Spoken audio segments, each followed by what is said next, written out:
जीवन को देखने का हर व्यक्ति का अपना एक नज़रिया होता है। जब यह बहुत सारे नज़रिए मिलते हैं तो सामाजिक रीति-रिवाज बनते हैं, देश बनते हैं, सीमाएँ बनती हैं, परंपराएँ बनती हैं।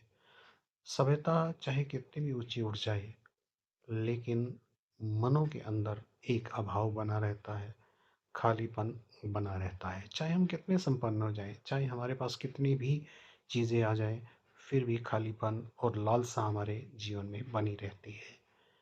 आध्यात्मिक खोज इससे उलट है। वहाँ पे संपन्नता नहीं चाहिए, वैभवता नहीं चाहिए। वहाँ पे खालीपन को भरने की ही खोज है।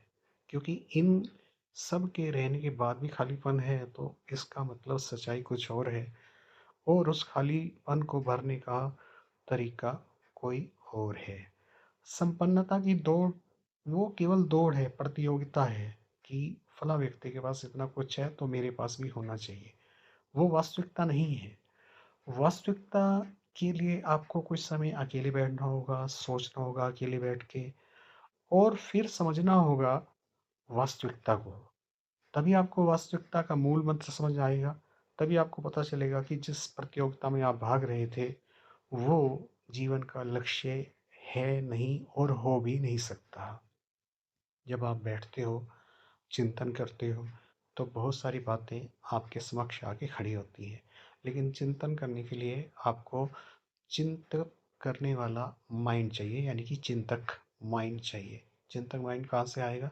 जब आप अपने प्रेजेंट माइंड को, जिसमें परंपराएं घुसी हुई हैं, जिसमें रीति रिवाज बसे हुए हैं, उसको खाली करोगे। जो खालीपन आप भरना चाहते हैं, पहले उस खालीपन को अपने माइंड के अंदर लेकर आना होगा।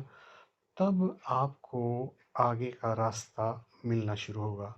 रास्ता अपने आप आएगा, कहीं जाने की आवश्यकता नहीं है।